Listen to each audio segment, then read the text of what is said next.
You, Wob, Nicole, how are we living on this beautiful Thursday? Yo, what's good? It's been such a long time since I've heard that beautiful voice, since I've seen that beautiful Yo, face. doesn't Alan Carroll have such a good voice? Such a good Twitter Spaces host. Yeah, I got a face for radio too. Let me tell you that. But yeah, no. Go ahead, Nicole. Sorry.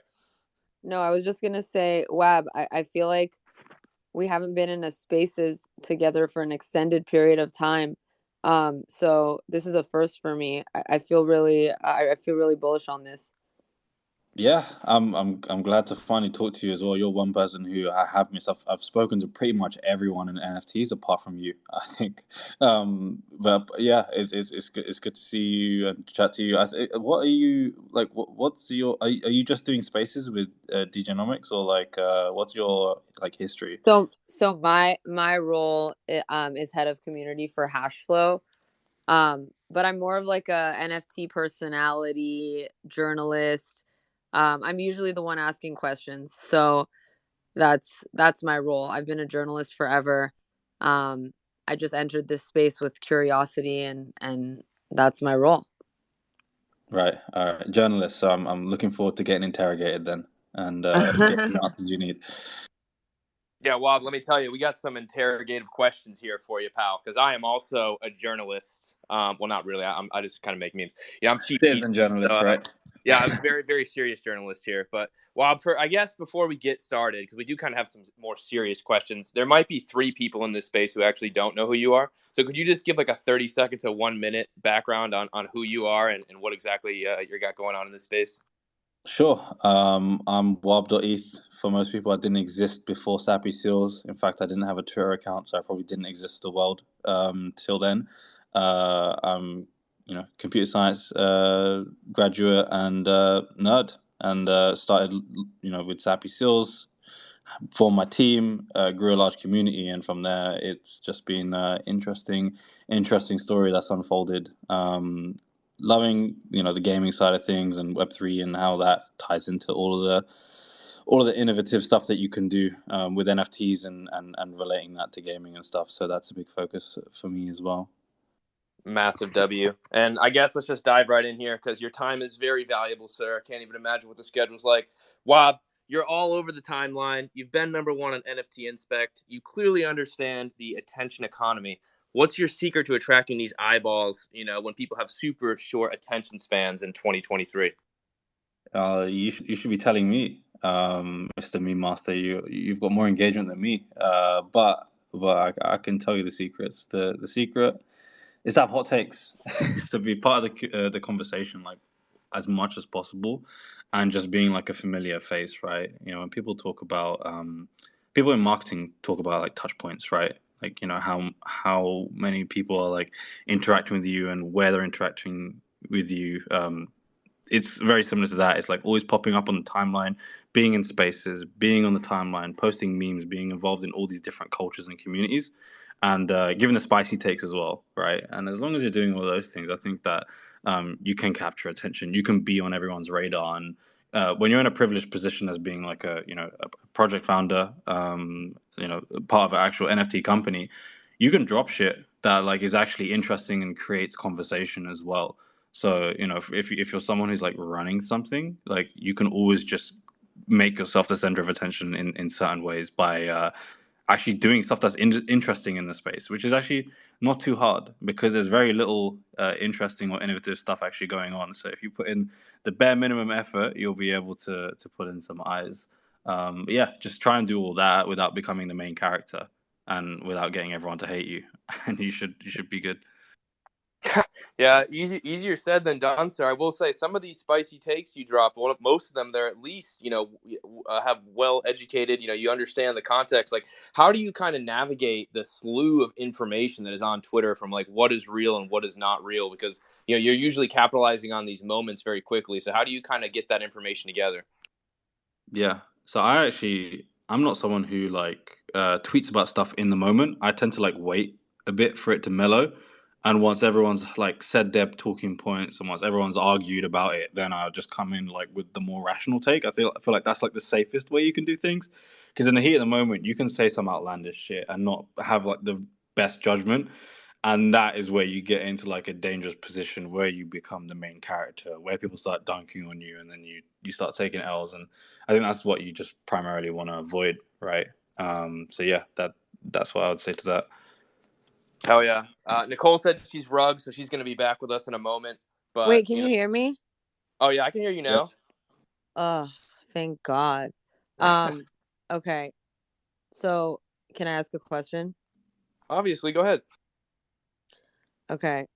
Wab, my question is, you're in grind mode 24/7, it seems.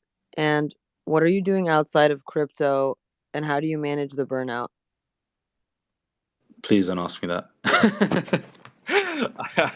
Because Am I rugged? the answer is quite sad. Yeah, nothing. I don't do anything outside of crypto, really, apart from going to the gym. That's about it. But yeah, I mean, like you can't get burned out if this is what you're doing day in, day out, and it's what you love doing, right? It's I think you only really get burnout when it's something that feels like a chore, and this doesn't feel like a chore. It feels like just my life, like doing cool shit and like having an environment like within the team where I just feel like we're always contributing and doing something cool that I would actually be interested in, like me personally, even if I wasn't running a company or like spearheading like a collection. So yeah, like I think it's just about like actually being in a field about with sorry about like being in a field that you actually care about. Like that's the most important thing. And so I don't really get burnt out, but like if you are getting burnt out, I think it's always good to take a breather and take a step back, because when you do that, like you start to realize that things aren't as bad as they seem, and you can jump back into things with like a fresh mind and a new way of going about things, which is probably yeah, a lot easier to manage. So yeah, just be a nutcase and enjoy what you do. Yeah, we got the journalists asking tough questions here, and I'll follow up with another tough question, Wob. You're a cartoon seal on Twitter, but what is this cartoon seal benching in real life? Oh no, what, like 1 RM? Bro, come on. What the hell is an RM, bro? Can we do like pounds? What? No, one rep max. I'm talking about Oh, 1 RM. You don't know what that means? sorry, my fault. Okay, go ahead. Yeah, what's your one rep max, bro? I don't know. I haven't done a 1 rep max on the bench. Damn, bro. We can do a little competition one day. I'm not lifting too much weight, but I was curious what those PRs were and if we were going to see It's any. probably like 235 pounds, 240, something like that. I don't Damn. know Okay. So the cartoon seal is stronger IRL than appears digitally. That's what we like to know. Well, I Yeah, do, what's your bench? bro. Come on, I'm benching like 6 stone, bro. I'm like What's that in English? stone. I don't know. What's I don't even know how much stone is. I thought that was your metric over there. I'm not too sure what that We is. don't measure like barbells in like stone. I don't know. It just doesn't really make that much sense. Like, Uh, oh yeah, I just repped out 7 stones, bruh. Like bro, that. I not don't bad. know. It sounds way better than pounds. I just like repped out 7 stones. Like it makes me feel like a real man out here. Or like Well, 7 pebbles. Like it just sounds bearish. bro, pebbles are for the people like the light dumbbells. What I'm saying? The 5 to 1 pounders, we call those pebbles. We're coming up with innovation on the spot. That's how brilliant these minds are in Web3. Well, I do have a couple more questions for you here because you did some interesting stuff somewhat recently that I want to get your take on here. You recently released an Ordinals collection, bro. When did you first take Ordinals seriously, and how did you know they were actually going to have relevance in the fast-paced crypto world where everybody has the mind of a goldfish? I mean, like, if you hear Bitcoin NFTs, how can you not be bullish? First of all, like, the moment I heard that there were NFTs on Bitcoin, I lost my mind. I was like, this is gonna be fucking huge, and we need to jump on this like immediately and make sure that we have like laid our mark here. Because when you think about it, this is like one of the most historic moments ever, like the most secure, most like adopted blockchain. Maybe not most adopted; it's controversial, but the most well known blockchain has NFTs for the first time ever, right? And you know, that is so powerful because we've seen how well they performed on Ethereum.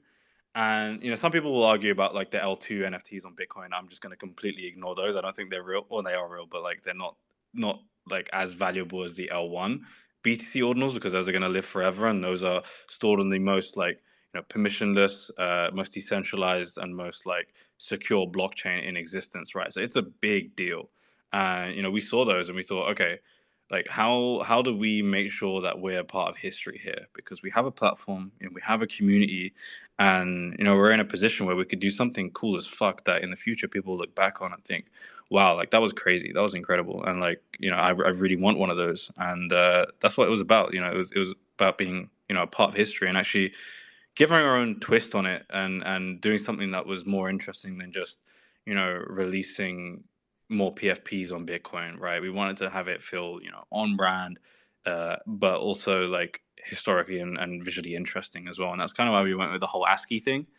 Like the whole, I don't know if you're familiar with how exactly the drop was conducted, but we had like the digital artifacts, which were like remnants of history, and recited like um, key events in like blockchain history since its inception. And we did that all in ASCII as well, because like the first messages on, or the first images on Bitcoin were ASCII messages. So like it just all made too much sense, and we we're like, yep, let's do this, because this opportunity here is like the same opportunity that Lava Labs had when they did punks, for example. And it was just a moment like that where we thought, okay, drop everything we're doing, let's go and let's run, and let's make sure to get this out, because these things will be historical and monumental. Looking back on it in a few years from now. 100%. And ordinals were very divisive within the community. Did that make you more bullish when you saw how much kind of hate they were getting? A lot of maxis. Hate from the Bitcoin maxis.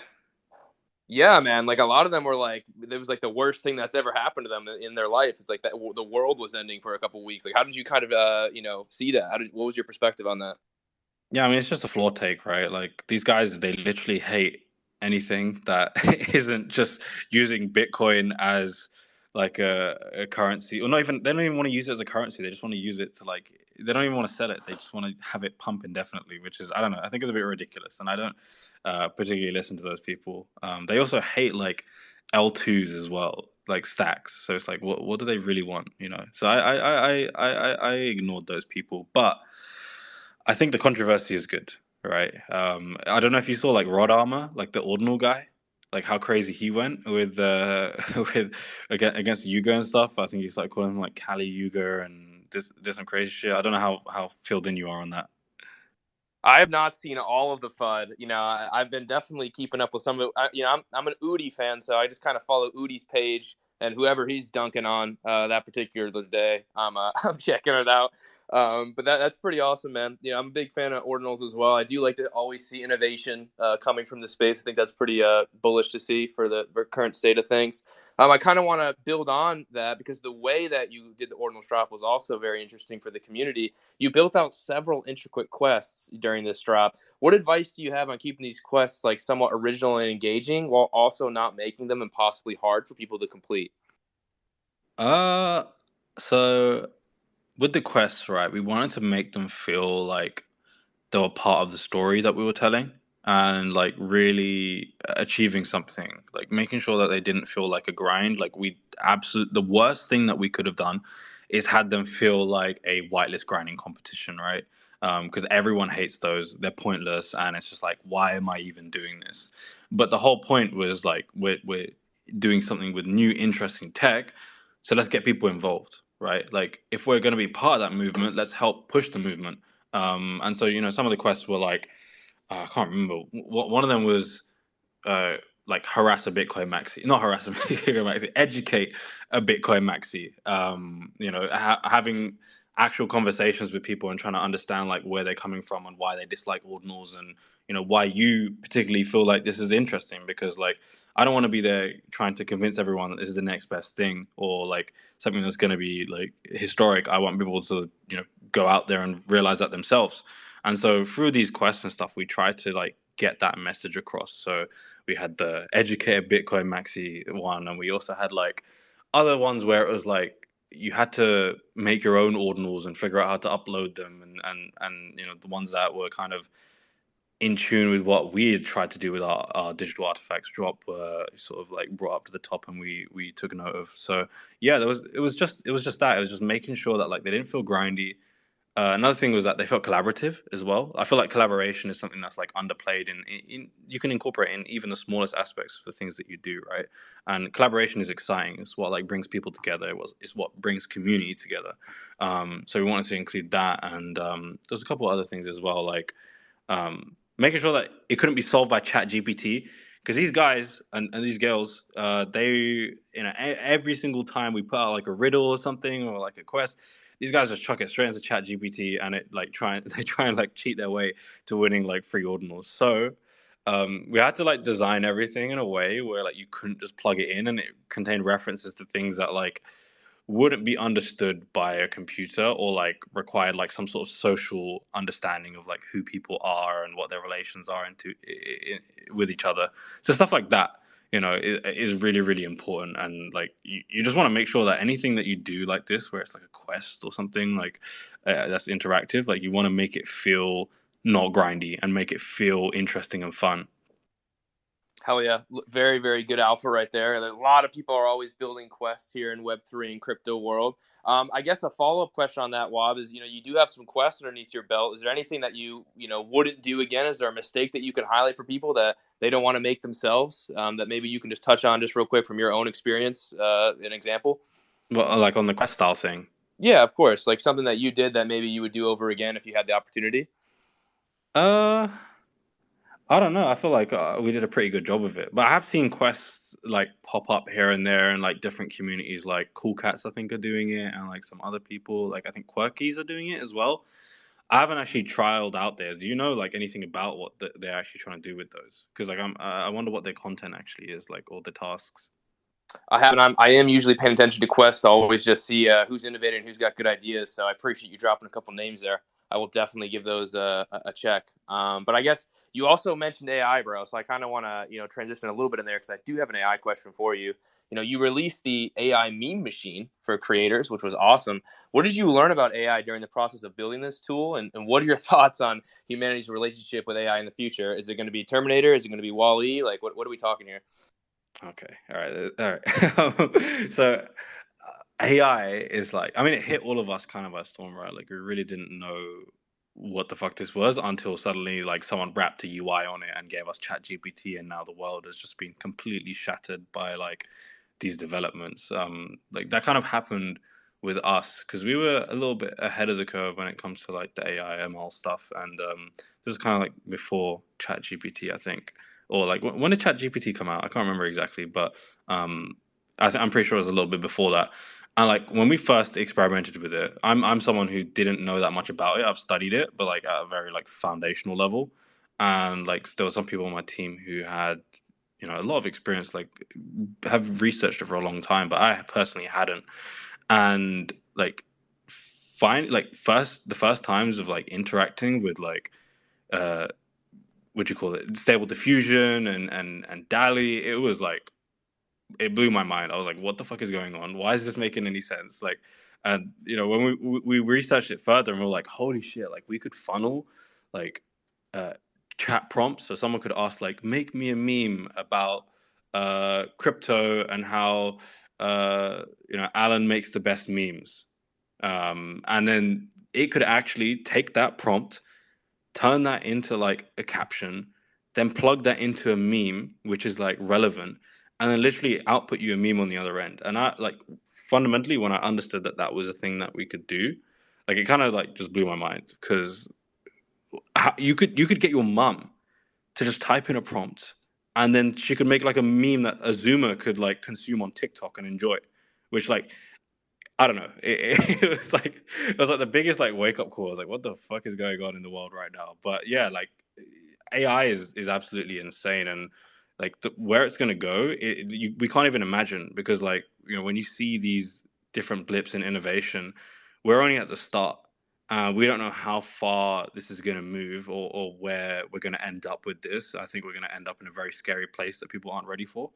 Um, but yeah, like AI, dude, this shit's gonna take over the world, man. It's actually gonna take over the world. Like I the other day I saw a video of someone who had a camera, he recorded himself in like an environment, and then he used AI to turn his video into like an anime episode, which that's ridiculous. Like, come on, like that doesn't make any sense. But someone did it. They like matched these like images to like their face, and then it almost like turned them 2D, did it in the exact art style they wanted, and generated an anime episode. Like stuff like that is going to become more and more possible. I think the research on AI is only accelerating, and in fact, the AI that we have implemented right now, the things that we are using on a day-to-day basis, is actually using very old technology. And so you can imagine when these new papers start getting implemented, like that's going to change everything, right? And we're only at the beginning of that. We're at the cusp of what AI is, but it's going to go much further than we expect. And I'm expecting, a lot of us to be out of a job relatively soon. Probably you as well, Alan. Like, someone could train an AI on your tweets and probably like re-emulate you. If they chucked in you, minister, and like I don't know, menace to society, I feel like you might be out of a job soon. Yeah, dude, AI is crazy, and that's why we wanted to jump onto it.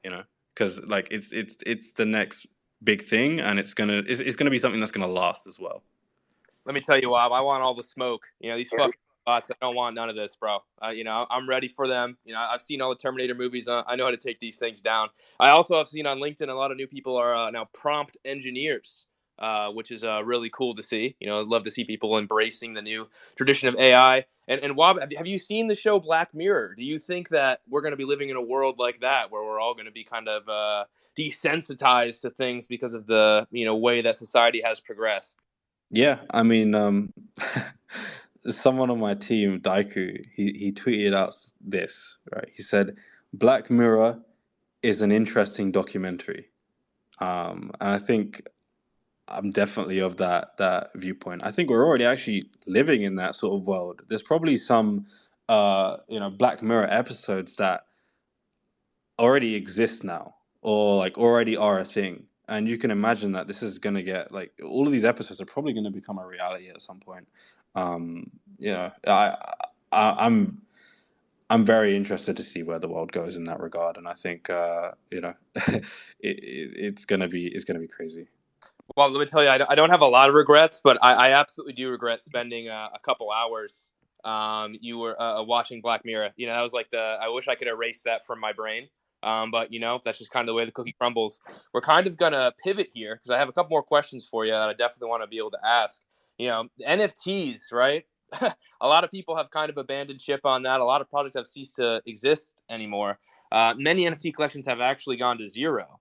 How has Seals navigated the market fluctuations, and what traits do you think a project has to have in order to survive? Okay. I think the industry it moves and it shifts, right? It changes, and you have to be very adaptable in order to stay in the rough direction that the industry is moving in. You don't have to be right. You don't always have to have the answers, but you need to at least be flexible enough to make sure that you conform to whatever the industry is demanding and where it is going. So I think that's fundamentally important. Like you don't want to get phased out. Like you don't want to become the next blockbuster, right? Where like no one really interfaces with you anymore, finds what you're doing interesting. So yeah, I think that's really really important for like the existing collections is being a part of the conversation and always making sure that they're doing something that's like interesting to the entire NFT community. It's hard because you also want to have your own goals, right? You want to be able to uh, have a roadmap or something at least internally and have things that you want to accomplish and achieve, but you also have to have that flexibility which lets you switch from those plans to something else without being like firmly locked into them, because the truth is like no one really knows like what the like best thing is to do with the NFT tech, or what it should be used for, or what the best practices are to like implement the tech. And so you know being receptive to that and understanding that these things will change is really really important. The other thing that you're saying, what was the second part of your question? Just like what traits do I think you kind of touched on it, but like the traits that certain projects have to Oh, have right. to survive, right? Like Right. like people who were solely relying on royalties, right? Like when suddenly that was no longer around, that was a kind of a scary thing. So, do you have anything to add on that, or do you think you kind of Yeah, I think, I mean, and the royalties thing is interesting because like anyone who's relying on royalties was just very clearly not thinking or looking forward, because that just means that you never had a plan or a business model in the first place that you could rely on, which was always going to have to happen because like royalties is not enough. Just people trading your assets is not enough. I mean, the optimal NFT community is one that has like 10,000 people that are truly committed to the project and growing it and supporting it, right? And having none listed, that's like the end goal. And that will happen over time as people become super fans and start hodling these NFTs for life. But I think that's a major concern. I think any teams that weren't looking at that are were probably people you shouldn't have bet on in the first place. But yeah, I think for to survive and the traits you need for that, like you also need to always give your holders something to look forward to, like something to be excited about, because this entire industry just runs completely off speculation, right? And people want to speculate on stuff. And for a long time, like I was kind of against that. I was kind of against the idea of like having these like mysterious like unknowns that people would speculate on, and I wanted to just provide like real value and just deliver products and stuff. But then you realize over time that like that's not what people actually want, and it will get you far, but it won't get you where you What need do to be. people actually want? What do people want? They want to care about something, and they want to feel like they're a part of something. And so, your NFT community, they should align with you. They should give you opportunity. You need to feel like you can contribute, and that when you do contribute, there's actually some valuable output at the other side. I think people they want something that like they can really stick their name to and represent, I think. And that's all it is. It's just like giving a reason for people to care, because it's a pastime. Like being part of an NFT community is a pastime, right? When you're on Twitter all day and you're talking to these people, it's what you're doing for fun, right? So let's make it fun, let's make it interesting, and let's just have cool shit going on. And Wob, NFTs kind of leave a bad taste in normal people's mouths. Like, do we need to rebrand them to digital collectibles, or gonna? Yeah, dude, digital collectibles is such a mouthful, and like it just sounds so bad. Like digis, like if you try and shorten it, like digis, DCs, like it just doesn't sound good. Like I think the world will start to acclimate towards the word NFT, and they'll start being less repulsed by it once people actually showcase the power of NFTs and actually convey it properly. I feel like the message is not being understood, and like the people leading the industry aren't giving off the right like understanding of why NFT technology is so powerful. Like making people understand that it's the underlying token and what you can do with the token, like actually showcasing a use case, which no one is yet to do aside from the whole giving people more money, which is, I would say slightly problematic. But yeah, like we just need people to actually deliver on stuff. And then you won't even have to argue with these people, and you won't even have to explain why NFTs are good, because people will literally see right in front of them why it's good, and they'll see it demonstrated, and you won't have to argue. And so I think NFTs as a term will be normal, and people will get used to it. But for now, we can use digital collectibles. Yeah, I'm fine with the word, but I think it's a little bit cringe. But yeah. Yeah, I mean, we don't want to mention any names, but there's a platform that rhymes with her. What would you think about giving people money to incentivize trading and whatnot? Do you have any thoughts on that? I think that's fine. Like that's how a lot of models work. Is like if you look at, for example, Binance on the like crypto exchanges, they they subsidize your fees. Like they give you rebates in like tokens. They incentivize you, and that's normal for NFTs. And I'm actually quite bullish on that. Like I think um like incentivized trading and people trading these like altcoins is like inherently a good thing. I think liquidity and that what that brings is good. I don't know if necessarily Blur has cracked the model or cracked the code, um, because like there's no proof that once the incentives dry up, the extra liquidity will be there. There's zero proof of that, and I'm not convinced. But I think they're on the right track, and I think they're doing some cool stuff. So yeah, financializing NFTs is a good thing. IMO, and that's probably where the industry is heading as well. Like NFT loans, like finance using NFTs, like that sort of stuff. It's definitely where we should keep our eyes. For sure. You were the one that said blur, not me. I just said one that rhymes with her. Yeah. Space, truly. But the space moves a million miles an hour, Wob. What do you think about the metaverse? Is that shit dead? Facebook kind of rebranded to Meta. Nobody uses that shit anymore. Like, can we just get your quick take on that? Because that was about all everybody talked about for an entire year in this space. Isn't there like aren't Meta like rebranding back to like Facebook or something? I think I heard that they were actually going to switch the name. Probably an AI company is my guess, bro. They're flipping coins at this point. They're figuring it out. But what do you kind of think about that? Where the metaverse is today, and what is the actual outcome going to be with this thing? I think it's not ready yet. That's all. Like I think about it. Like, we're just not there.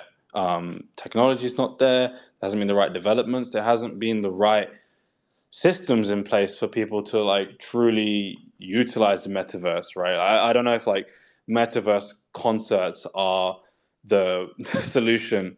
I think we've actually had some successful metaverses before, though no one ever really dubbed them as metaverses. So if you look at things like VR chat, right, where VR chat had a crazy amount of users and people were just interacting with each other digitally, playing personas, like having their own characters, and really like being part of that digital social environment. I think that's going to come eventually. Asia in particular, I think they're big on that, mainly because K-pop actually normalized it there, which is quite funny to think about. But stuff like Zepeto over there, they have like hundreds of millions of users just like actively just using these digital personas. So it is real. It already exists, but I think the West has kind of failed at it, and we'll get there. Just Facebook needs to up their game a little bit and give legs to the characters, because that's one of the killers. But no, it's just no one's really had a successful attempt at it yet. But it will come, and the world is going to trend that way. Where like in a digital world, we spend all of our time glued to our phones. Like you walk down the street, you're staring at your phone. You come home, you're staring at a screen. I think we're already kind of there, but it's just like giving people a reason to use these platforms. Twitter Spaces is probably like what I would also consider the metaverse, right? Because it's just us talking to each other digitally, and I've never met like 99% of the people I speak to, but I feel like I know them, right? And I feel like that's what the metaverse is, and that's what it represents. It's like those digital social interactions that feel real. Damn. Well, that is why you are the founder, sir. You can articulate things in ways that I cannot. That's what we like to hear. Metaverse is certainly maybe not dead yet, but we're not ready for it. I couldn't agree more. I do have a couple more specific questions here for you. Outside of Bitcoin or Ethereum, which chain are you vibing with the most from a builder's perspective? Is it Cardano, or what are we talking about? But we've got Congo in the crowd, so if I said anything else, I'd be betraying him. But my genuine opinion is Cardano. The other blockchain that would be in contention would be Solana, but I do think that Solana's kind of cringe. I don't believe in like the vertical scalability. I believe that horizontal scaling is going to be the solution, and Solana seems to be very, very against that. And the chain goes down every 5 minutes, but there's some cool builders on there. But like long-term bullish, like I'm bullish on Cardano because, I mean, first of all, like the blockchain is very decentralized. It carries like a message, and it attracts like a certain kind of person that doesn't exist on the other blockchains. And I think the builders over there are very passionate, and there is not as much like scammers and grifters because they're on Cardano for the right reasons. I think that the ecosystem's lagging over there for sure, but like once these guys get their shit together and people like Congo actually start paving the way, Cardano is going to blow up. It will take time, but it won't overpass Ethereum, no matter what they say about Ethereum being centralized and a scam and blah blah blah. But Cardano is definitely like the next blockchain to take a look at, and I think it will eventually supersede like Solana, unless they jump to like another centralized VC chain. Damn. We got some serious predictions dropping here. Well, you kind of became a thing in the Cardano community for a second, and kind of still are. What is your experience with them? Because I think a lot of people, they just think of them as a meme. They don't really take them too seriously. So you kind of mentioned some builders over there. You mentioned some cool things going on, but what's your experience like talking to the people that are actually within that community? Yeah. So yeah, just to clarify, I was and am the number one influencer on Cardano. So I am a big core component of that community. I would say, you know what? Like, I was trolling you here, and I've actually just forgotten what your question is because I focused on the like. Bro, I'm asking, like, you actually like were in the Cardano community, right? Like, you actually met a lot of these people. Like, honestly, a lot of Web3 and crypto views them as purely a meme. Like, what is your experience like actually interacting with people who make up the blockchain in the community? I think they remind me of Bitcoin maxis, but more reasonable. They're like Bitcoin maxis that understand the value of smart contracts.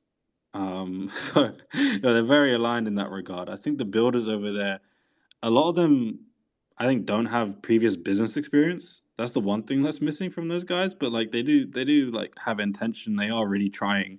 But I don't know. It's just like I don't know. It's like watching a kid um trying to I'm not I can't think of a good analogy, but like it's just you see them like running into a wall and you're like, guys, I can help you, but they don't want the help because they're maximalists. But I think over time that'll improve. But most of the guys over there are pretty chill, like they're understanding of that, like the other chains are quite cool and there's a lot of good stuff going on over there.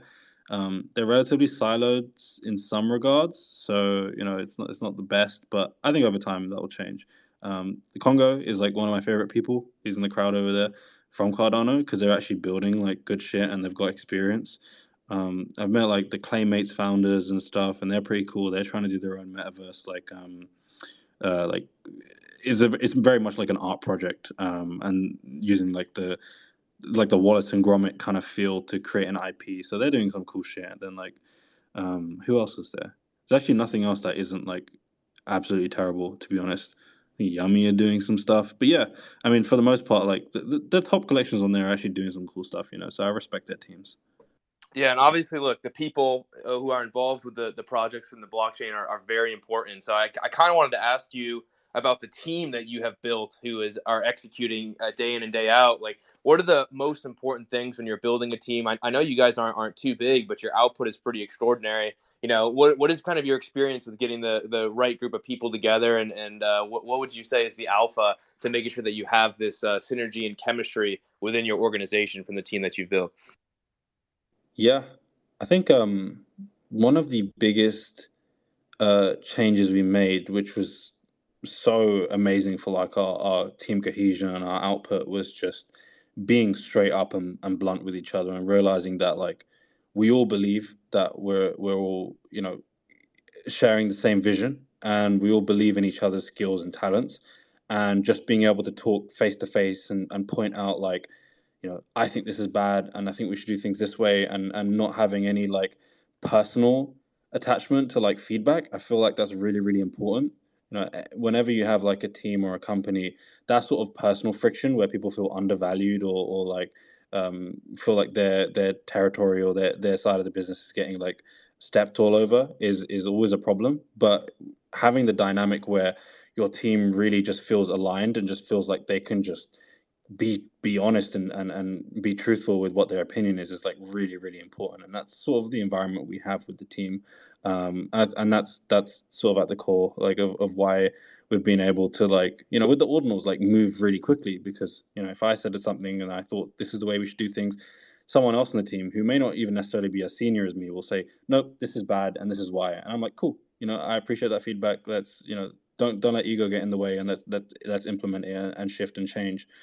So like having that sort of environment, and make that comes with the condition that like the people you are on the team with like actually are aligned in the same kind of ways, and you achieve that by like hiring from community and hiring people that like are truly putting in like extra effort before even joining the organization. But yeah, like coupling those things together is like really, really important. But once you have that, like you almost become unstoppable. I think that's the key. Without a doubt. And look, that team that you have built and the community that you mentioned is certainly quite something. You know, the Sappy Seals are known for being one of the most active communities on Twitter. So I kind of wanted to ask you, you know, the IRL component of these digital communities is important. You know, how do you think this aspect can grow outside of the occasional party or event once or twice a year? Are you thinking that maybe we'll see some kind of clubhouse or Soho house model where we have a certain location that people can all go hang out? I'm not saying necessarily for Sappy Seals, but just in general, you know, the energy after all these IRL events is always at an all-time high. Like, how do you think we can kind of grow that out? So in IRL, with IRL stuff, I think that meetups will probably become common, and you know, not necessarily them being coordinated by the team themselves. So having sub communities form, like sub communities we've seen have been like extremely powerful you know, if you look at communities like DGods, or even like Ape Society on Cardano, or like even Ethereum with Bored Ape Yacht Club, and even like in the Sappy Seals community, we're starting to get that, where like we're getting these different clusters forming, and they're all putting themselves under one banner, and you know, some are even dividing themselves based on region and stuff like that. I think once you have people doing that, you start to get these closer relationships forming, where they hang out digitally, they hang out online, and then they want to meet up and just hang out in real life. And that doesn't require the team to step in. I think that's important. Like the community should just realize that like the people that they're talking to on a day-to-day basis are people that could really just be their friends and they could hang out with. And that's what I think NFT communities are so or why I think NFT communities are so powerful, because you can get that sort of vibe and that feeling, and strengthen those bonds as well. So yeah, I think that's one way that it's probably going to improve. What you're talking about with the DGods Soho House kind of thing, right?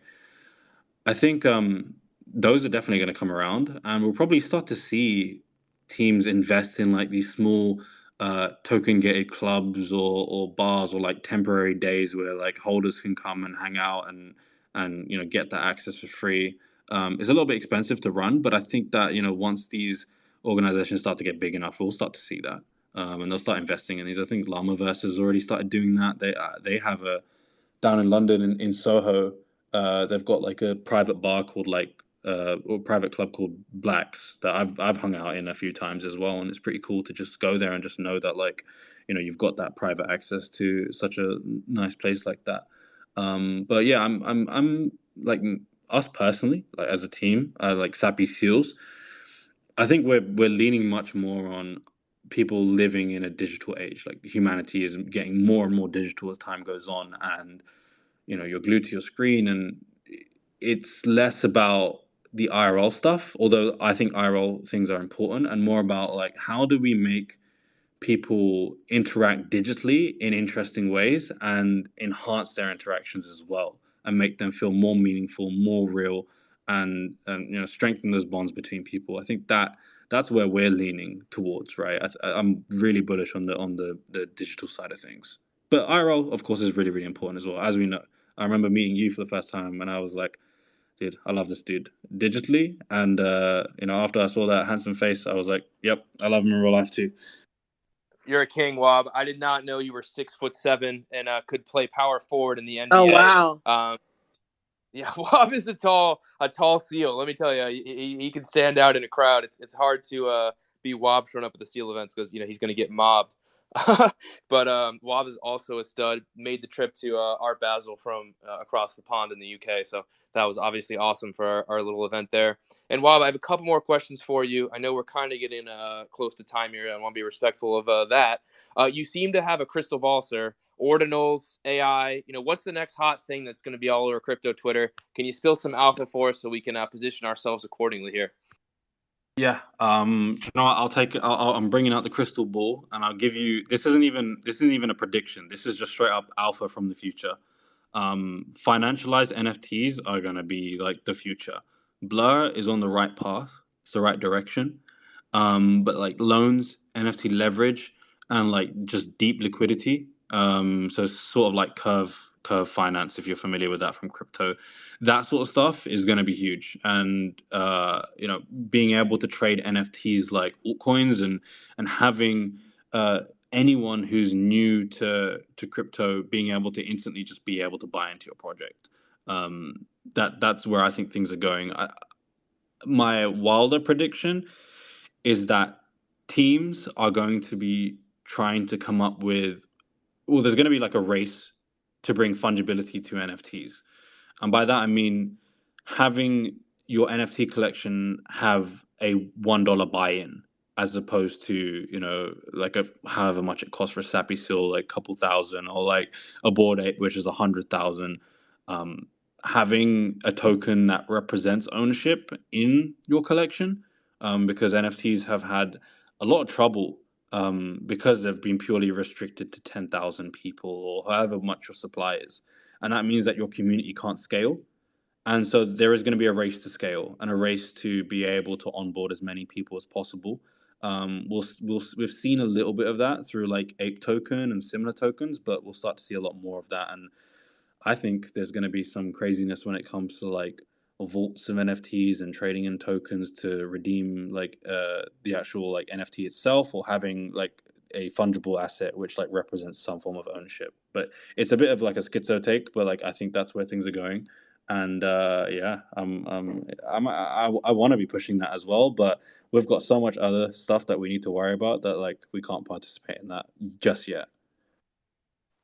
Damn, that actually was a take that I was not expecting. But again, it's always great to hear it from the crystal ball. The crystal ball is rarely wrong, ladies and gentlemen. So when Wob pulls out the crystal ball, you want to be paying attention about what's going on there. Wob, I do have just like one or two more questions for you, and then we will let you go back to the Arctic, to the nice cold waters for you to keep building, sir.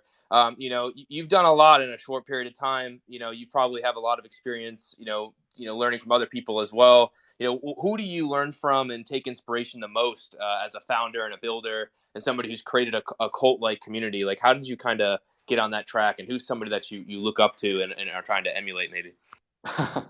I think I've always been a big skeptic of like the figureheads of the crypto industry. And so I don't think that there's particularly many people that I follow within the industry. I think there's a lot to learn from different founders and different teams with like how they're going about things, like what their like deployment strategies are and what their ideas are, and what they represent. There's a lot to learn from these different kinds of people.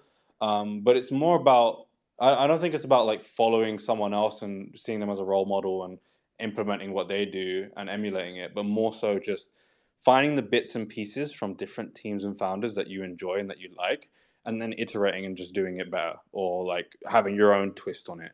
I think that is how like I tend to operate. It's like, I see Luca do something, I see Frank do something, I see Zagabond do something, I see Yuga do something. I'm like, I like that, I like this, I like that. Let's put it together and make something that feels like a great experience. And that's usually how we operate as a team as well. Hell yeah. Gotta, imitation is the best form of flattery or something like that. I'm a pretty blunt instrument, so some of the times these sayings get a little jumbled here. Nicole, do you have any final words before we dive into a little business here? No, I want to dive right into the business. All right. Well, look, Wob, we appreciate you being a guest on Degenomics. It was a lovely time. You spilled a lot of alpha for people. This is a recorded space, so everybody can look back and listen to the lovely questions and hear about Wob talk about the crystal ball as well. Basic Degenomics is actually brought to you by Hashflow here, and we have a little bit of alpha that we're going to be sneaking in today at the very end of this space here. The Hashverse is coming very soon. We're going to be giving away a couple whitelists. I actually screenshotted people who were listening the most during this space. In terms of time, I will be sending you a DM about that. But definitely stay tuned, especially if you have a creations coffer. Some of the Hash Gang will know what that means. You want to be paying attention to the Hashflow socials, especially toward the end of the month here. So much love, everybody. Wob, love you very much, brother. Keep crushing out there. Appreciate you joining us today. Nicole, amazing always hosting with you as usual. To the lucky whitelist winners, I'm going to be sending you a DM. As always, Basic Degenomics, 12 p.m. EST every Thursday, brought to you by Hashflow. Much love, everybody. Peace out, y'all.